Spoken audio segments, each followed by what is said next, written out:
Good morning, good afternoon, and good evening. This is the Angels in Politics broadcast. Of course, you knew this. Remember, you are the news. Remember, you are the conductor. Of course, you control the universe because you are the universe, and I just want you to know that. Um, I'm your host, the creative and artistic manifestation of Angels in Politics, which is the white collar goon.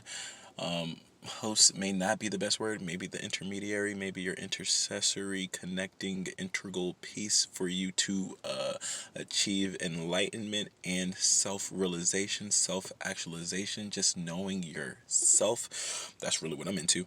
um but boom, I do have a conversation that I would like to have with you today, and it the title will throw you off, and you're gonna be like, first daughters, Gabe, you don't have any children. Wait, you have grandchildren? Wait, when did this go down? Um, this is, well, it's like early February, but I'm already like speaking it into existence because I'm gonna be going on my spiritual journey in the next few days, and I'll be away from you all. But once it hits March, it will be officially March 2020. And I left Thailand I finished teaching in Thailand in March 2014. No, 15?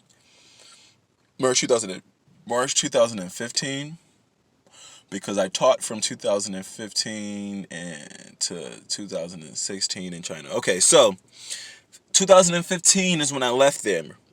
2015 is when I left Rayong, China, which was, well, no, Rayong, Thailand, which was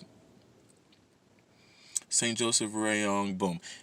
5 years. It will be 5 years. A lot of those young ladies, my first daughters, my first students, yeah, they were like 11, 12.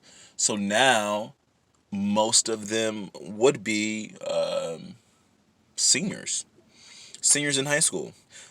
Seniors in high school, a lot of those girls were, well, every one of them were in the advanced classes, and they were very bright, very competent, very sharp girls. So they could either be seniors, or some of them may have already been, accepted to their university or on their way to university. And I think it's only right that I continue to, like, project this energy and like give you all the rundown on how I've come to this point of becoming the divine feminine's cheerleader, the divine feminine's campaigner. How I have the horror line 2020, which is about spiritual alignment, dream manifestation, self actualization, and really I champion confidence and self esteem for women, particularly the women who are channeling the divine feminine. So a lot of people say, yeah, where did that come from, and how did you get there, and what did you need to go through for you to like come to this perspective? And I have to attribute that to my first daughters. All right, my first daughters is a metaphor for the first time that I was teaching. All right, so I had my first teaching gig in 2014. 2014 leading into 2015, that school year was the first time that I was held responsible. I was responsible of, the growth, the cultivation, the sophistication, the refinement, the education, the stability, the security, the safety of young ladies. Young ladies, the ages of, well, and I taught a number of classes. I taught a number of grades, meaning I taught a class that was, they were first graders essentially. So 5 year olds, 6 year olds, and I taught second grade, and I taught third grade, math and health, and yeah, health and math is what I taught for the younger grades, first grade, second grade, and third grade. But these students that I call my first daughters, and all of them were my daughters as well, but I mean, I call the first daughters were the group of eight. And the group of eight was the students that I saw every single day. And I was their homeroom teacher. Homeroom teacher, meaning I was the first person they saw in the morning, I'm the last person that they saw at the end of the day. And then I worked with them throughout the day. So, I mean, I taught them English, math, history, science. Over there, they put an S with the math because of the English, the UK terminology. So they say maths, which is ridiculous to me. But so math, English, history, science, cooking, culinary class, electronics, technology class. Fucking hell, what else? Health. I didn't teach PE. Mr. Eric taught PE, and they love Mr. Eric. But yeah, everything. Like I was like the teacher. I was the teacher for them. Like everybody else, those other classes, I was just like the math teacher, or I was just the help teacher. But like for my students, the 8 students who were in the English program, we call it the EP program.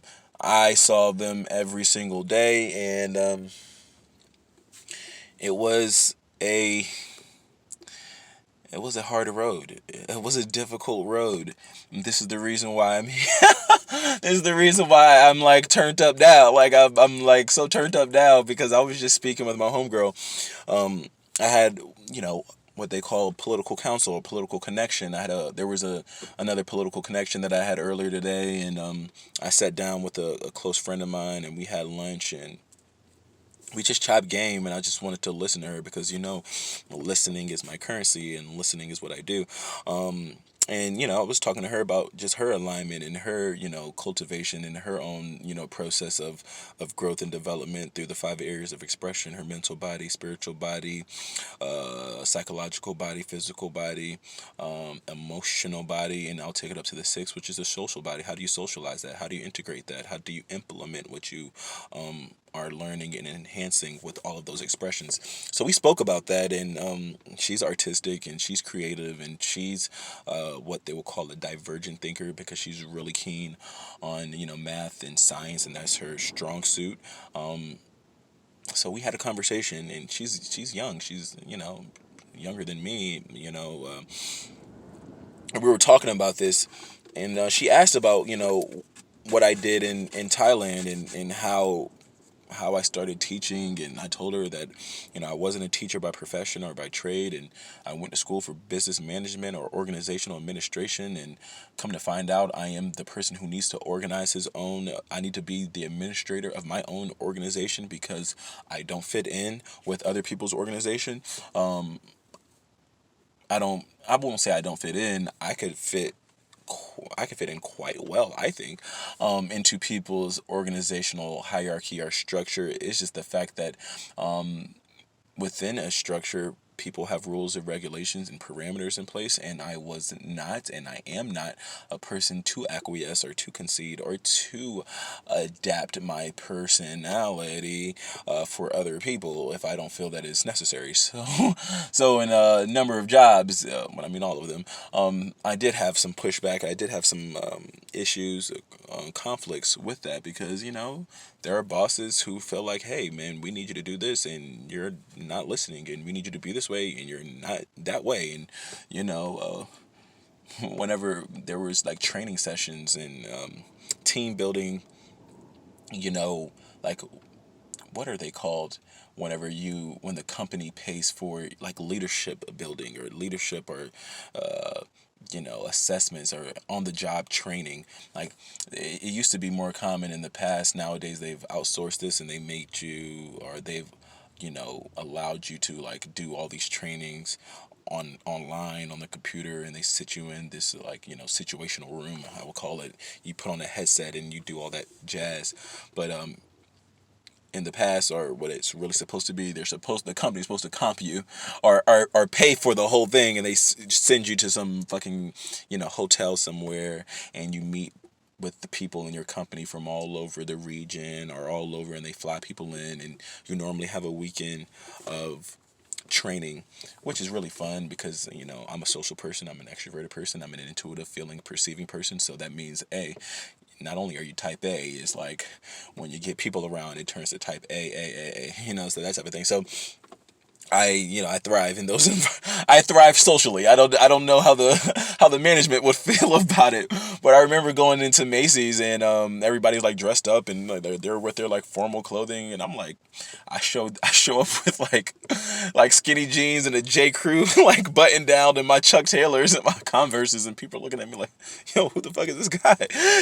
And it's like, I mean, I don't know if I was doing that intentionally. I just felt like I don't understand why I'm dressing up for something that is, here at some hotel on the weekend or throughout the weekday, and we're not at work and we're working together. So I didn't see the reason why I would be in a suit.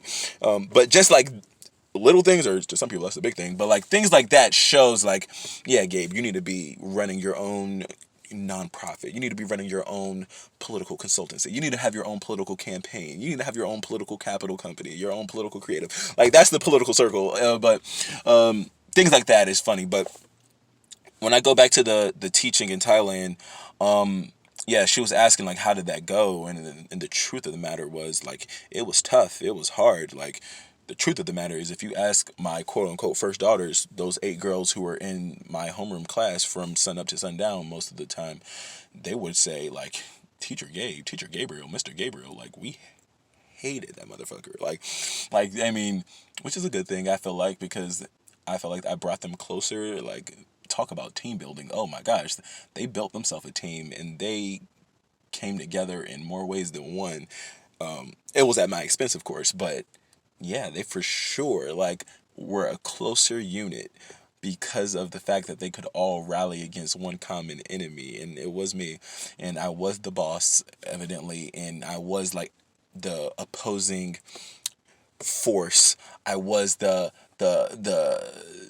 evil entity that was imposing, or the obstruction to their to their growth and their path. So like, yeah, those girls were not too keen. Like, some of my colleagues were like, "Oh, Gabe, like, the teacher that they had before was, this, attractive lady, from what I remember, from Ireland. Like, she had some. There had some Irish teacher there, and they really liked her. But like, oh, we think you would do quite well too, because you're different, and you know, I think the my colleagues would be like, oh, I bet those girls they'll probably like you. They probably have a crush on you. And I was like, no, like, and I didn't say that that's what I wanted, but like no, like these girls, weren't.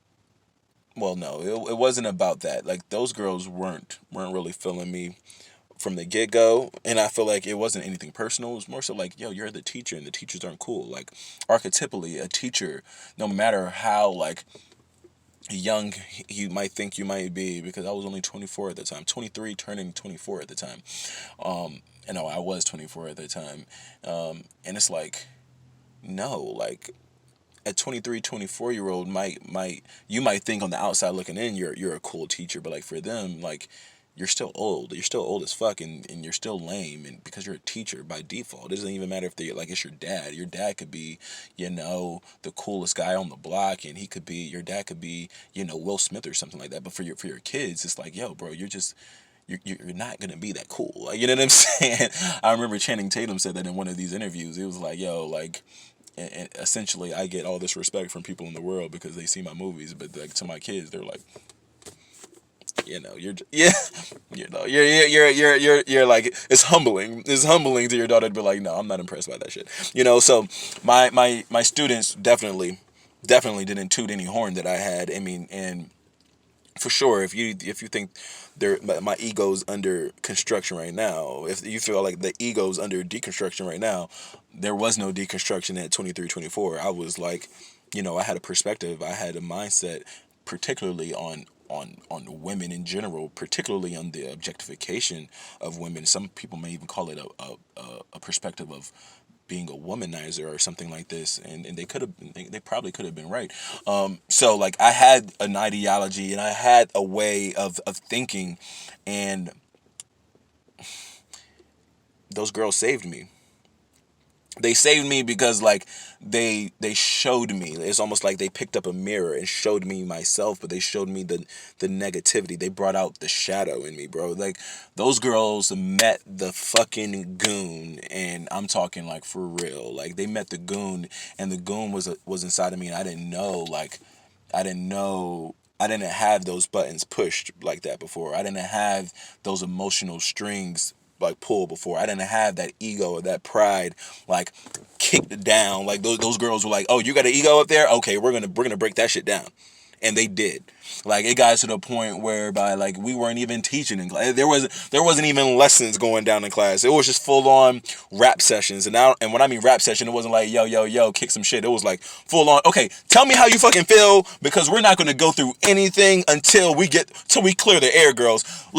Everybody, let's say what is on your mind, say what's on your heart, because clearly you feel some kind of way. Clearly you're not listening. Clearly you've rallied up and like it's like a when they have like a church corporate fasting or they have corporate prayer or at a job everybody's like wearing the uniform like corporate uniformity or whatever the case may be, like when people are just together on something, like my girls were together on the fact of being defiant.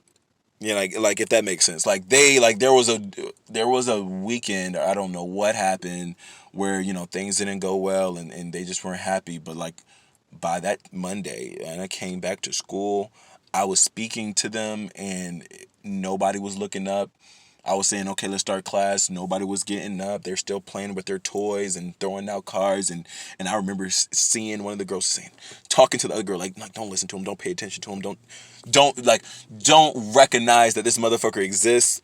And once I saw that, oh yeah, yeah, yeah. Like, I mean, my personality archetype. I mentioned to you that based on the Enneagram test, I am a type 8, very type 8. My baby nephew's favorite number is 8, so he says ocho a lot. He doesn't speak Spanish, but he does know Spanish. He says 8. That's his number, and I like the fact that he says 8 because it's like, hey, yeah, your uncle is an 8. If I was the 8 tails Jin Cherokee, that means I'm Killer B, and that means I have flow. But like those girls weren't fucking with the flow, and trust me, they awakened the Jin Cherokee for sure. Because once I saw that the Type 8 is like the challenger, but the negative version of a challenger is like, okay, now I'm the tyrant. Okay, now I'm turning it into you know instead of being Winston Churchill or Martin Luther King, is who's a good type 8. Man, you were seeing the fucking Fidel Castro, you were seeing Donald Trump, you were seeing Napoleon Bonaparte. Well, actually Napoleon Bonaparte could have been good for some people, but like no, they were seeing the tyrant now. And yeah, it got